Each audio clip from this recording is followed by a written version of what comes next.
I'm going to ask Chris to start off tonight by answering two very important questions for all of you. One, why should all of us in the LGBT community care about the Attorney General race in California? And two, why does he want your vote to become that next Attorney General? So everyone help me give it up for Chris Kelly. Thank you so much, Jimmy, and thanks to all of you for coming out tonight. I really appreciate Jimmy and John, and Quality California, and Angle, and Rich and Crossy for hosting us here tonight. I'm Chris Kelly. I'm running for Attorney General to bring a diversity of experience in law, public policy, and business to help change our broken state, to help assure that we can have a strong state government that protects rights and that reduces crime, protects consumers and small businesses, and reforms our broken government. It's time to start over. I'm not a traditional politician. I've been in the private sector rather, working for the last 10 years on social change. I come from the public sector, early on working for Bill Clinton, on the community policing plan, and on AmeriCorps, and on school work transition, and education and job training. That connection that I started in my early career is something that I've tried to carry through in all of my private sector work, representing entrepreneurs and innovators in Silicon Valley. And now there's an opportunity here to help change our state. And one of the areas that's most important is in protecting LGBT equality and marriage equality. So it's a special honor to be here tonight. I love the diversity of California, first of all. And at 11:30 this morning, I was at the Teamsters Hall in Sacramento, and here I am in a gay bar in West Hollywood. It's a wonderful, wonderful state. And I'm getting the chance to experience all of it, and I thank you very much for being here with me. But I want to tell you why it's so important that the LGBT community cares about the Attorney General job. You know, the Attorney General oversees title and summary for initiatives as they go on the ballot, and one of the descriptions, of course, was of Prop 8 as a discrimination, an accurate description. The Attorney General controlled that. Jerry Brand did a very good job of setting forth accurately what it would do for voters, and then it all got obfuscated by a bunch of ads, and we know that that happens in politics from time to time, but Jerry did a very good job of setting it forth. So there's a great recent example of this and how important words can be and how important it is to have the right people controlling the words and writing things in a way that tells citizens what's going on. There was a poll held about, they asked the American public, average Americans, do you think that gays should be allowed to serve in the military? 58% said yes. So a great movement away from don't ask, don't tell, for equality in the military. But then they asked American people, should homosexuals be allowed to serve in the military? And only 44% said yes. Words matter. And the Attorney General helps to make it clear what's going on in the initiative process. And so you want, and we want, and we need as Californians a strong voice for equality, for civil rights in that position. And in particular, I'm going to be working very hard to elect Jerry Brown governor. I want to work with him. But other things might happen. And we might have an anti-civil rights government. And the Attorney General needs to fight. And I'm ready to do that. I'm very, very ready to do that. So the other reason that you should care about the Attorney General's job more broadly is that there's a huge fight going on against crime in all communities, online and off. And the Attorney General is the chief law enforcement officer of the state. I'm ready to step up and make sure that we reduce crime, that we focus on how we effectively fight both online crime, and that's what I've been doing with the 50 state attorneys general, both crimes against kids especially, but also adults in identity theft, and as you've seen the last few days, you have cybercrime networks operating across the world. Only I in this race have the experience dealing with that on a real-time, day-to-day basis. I joined Facebook when it was 25 people and 2.5 million users in U.S. colleges. Now, we're 400 million people, 130 million in America. It was announced we passed Yahoo to be the #2 site among Americans. You know, the experience of protecting your privacy, security, and safety. 13 million Californians already on Facebook. It's still growing. is one that I plan to carry into the office, and that I want the support of all Californians to make sure that we're upgrading our technology and using technology to fight crime on the streets and online. So I want to make this as interactive as possible. I think that it's important as I step out as a non-politician. I don't want to give you a big, long speech. I want to hear from you and your questions and how we can engage and organize. The way that I've been helping to build engaging, organizing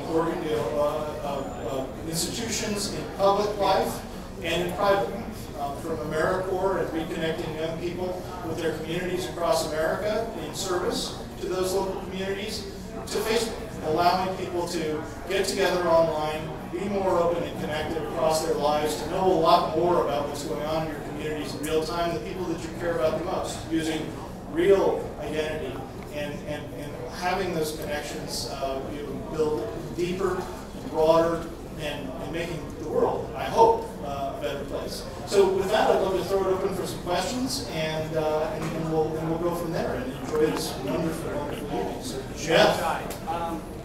So first, I want to thank you, Chris, for being here, but also there are a lot of Facebook staff took a month off to help the No Name campaign, and I really appreciate all Facebook did to allow that to happen, so I just want to acknowledge that. So during the campaign, the No Name website was deliberately targeted and attacked by people who are against us. And so that got a lot of media. Is there stuff the Attorney General can do on that, obviously with your expertise? In other words, what could the AG do to help go after people who do that? So my plan is to build the California Department of Justice into the most effective cybercrime fighting force in America and in the world. We need to step up and have more forensic expertise in analyzing distributed denial of service attacks.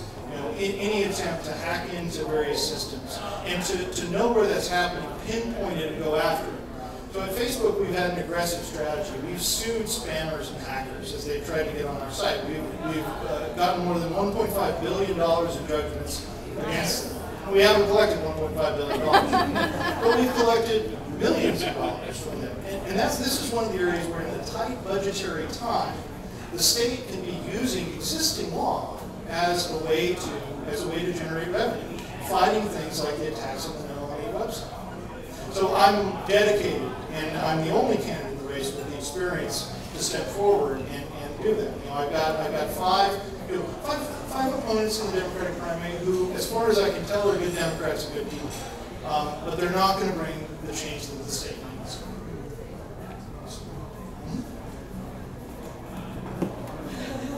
Okay, thank you. Hi, I'm Karen Oakham with Frontiers and LGBT Blvd. I'm wondering, you said you would support Jerry Brown for governor, but I'm wondering if you support what he did as Attorney General in declining to support the Prop 8, and not only that, but filing an amicus brief in the case. A lot of people are going after him saying it's his job to uphold the law. And he said, not if I think the law is unconstitutional. So what's your opinion? I think Jerry did the right thing here. It's exactly what I would have done. It's exactly what I will continue to do. Exactly how the case is going to come out as Perry versus Schwarzenegger wins its way through. I'm going to have to take a look at how the Attorney General intervenes in the future, depending on the way that Judge Walker renders his decision, the way that it's appealed to the Ninth Circuit.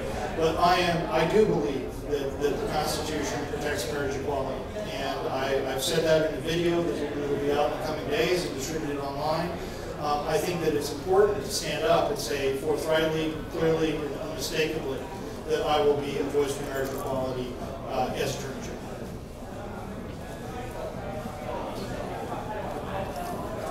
Hi, thanks for coming out tonight. I wanted to ask about hate crimes. Hate crimes fell nationally and in California and locally across the board, but specific to the LGBT community, rose 11% nationally, rose 22% in California. And it's shocking and striking that we're addressing hate across the board except for against our own community. What's the capacity of the Attorney General's office to help address that? What can you do? I think that there is a broad capacity within the Attorney General's office and in coordinating local task forces as they work against hate crimes. No, the Attorney General's Office does not charge, as many of you know, crimes directly in most circumstances. Most of those are handled by the 58 district attorneys. But I will be working within the State Department of Justice to make sure that the hate crimes prosecutors and those who are focused on prosecuting hate crimes are networked, connected, and sharing information to make sure that we reduce hate crimes throughout the state. A question from Joe, one of the EQCA board members. Hi, Mr. Kelly. As one of the 18,000 legally married couples in the state, every day the federal government denies me equal protection because of the Defense of Marriage Act, and if I happen to be in the military, it would be denying my spouse equal protection. Do you think that the California Attorney General would have standing to sue the federal government, and would you, as Attorney General, sue the federal government for a declaration that DOMA and Don't Ask, Don't Tell are unconstitutional? I've always been skeptical about DOMA, and as a constitutional scholar, I believe that the full faith and credit clause generally should trump an act of Congress. You know, the question is one of strategy at the end of the day. Whether that's going to be when will be the appropriate time to bring such a case pointing out that inconsistency. I'm willing to explore it, but I want to make sure that we're progressing in a way that is effective and clear as we step forward. So I don't think that your marriage should depend on the whim of the electorate. I think that marriage equality is exactly what we need, and I'll be looking for the most effective way to make sure it's protected.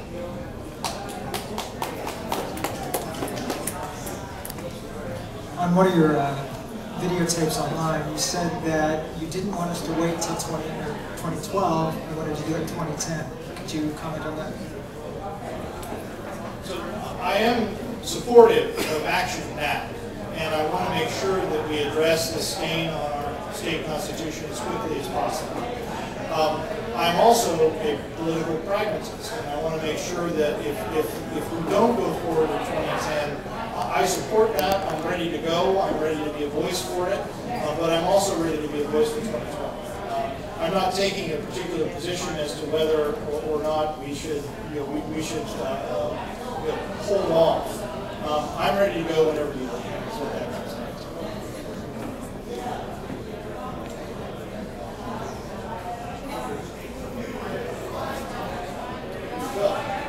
Any more questions from the audience? Yes. Hey Chris, Anton Johnson, Bottom Line Law Group, formerly MySpace. We know each other going back a ways.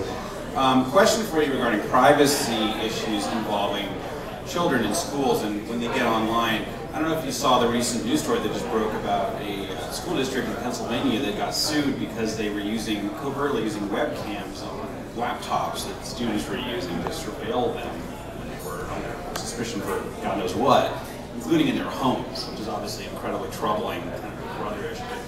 To me, that blurs the boundaries between, when school administrators and teachers have a legitimate interest in students' activities online, and, can you address that question of what do you think? Facebook obviously is a huge venue for communication, and not everything on there is going to be good, but, where do schools, where should they draw the line there? Well, they shouldn't be spying. That's where to start. And the use of webcams and microphones is generally covered by a lot of different state laws. And California is a two-party consent state. That means or an all-party consent state, more accurately, where everyone who's party to a conversation has to consent to its recording, if it is, and they've got to have knowledge of that recording. So that's a powerful protection that exists in existing law. But we also have to have technology that implements those choices. And that's one of the things that we've tried to do at Facebook, is to allow people to make choices about who they're sharing information with. And it's one of the reasons that I think that Facebook has succeeded over time, is that people are sharing this authentic environment where they can control who sees what. I think that teachers, administrators, and schools should take heed of how they have to respect students' privacy, and the law requires them to in most instances. I've been momentarily distracted by the video on the screen starring my friend America Oliva, who is over there. Deja vu! You can go talk to her all about it. Sorry. Any more questions for our candidate, Chris Kelly, instead of America's deja vu? Score! Right. If there are no more questions, Chris, Joe's got one more question here. Joe. My sister is a school secretary in Clovis, California, which is right near Fresno. And she is the faculty advisor for a gay-straight alliance there. She's met with a lot of opposition and just an uphill battle at every step of the way. What will you do to ensure that our Safe Schools law is enforced? Safe Schools law question, Chris. I'm ready to make the Attorney General's office a means of reporting problems throughout the state, wherever we're talking about defending civil rights. My Civil Rights Division will be aggressive in tracking and responding to complaints and making sure that over time the law is followed. I want to thank you all again for coming out tonight. Campaigns are ultimately movements, and I hope that you'll join this one. We need your support online. I want you to become a supporter of mine at facebook.com/Chris Kelly. Join us at Kelly 2010. Tell your friends, watch our videos and share them. And please contribute to the campaign if you're so inspired. We've got this event coming up next week. We've always got things going on online. But it's going to take a lot to tell the story of somebody coming from outside politics to change the state. But I want you with me. I'm very excited that you came out tonight. It's great to get to know you, and I look forward to spending more time together now and in the near future. Thank you very much.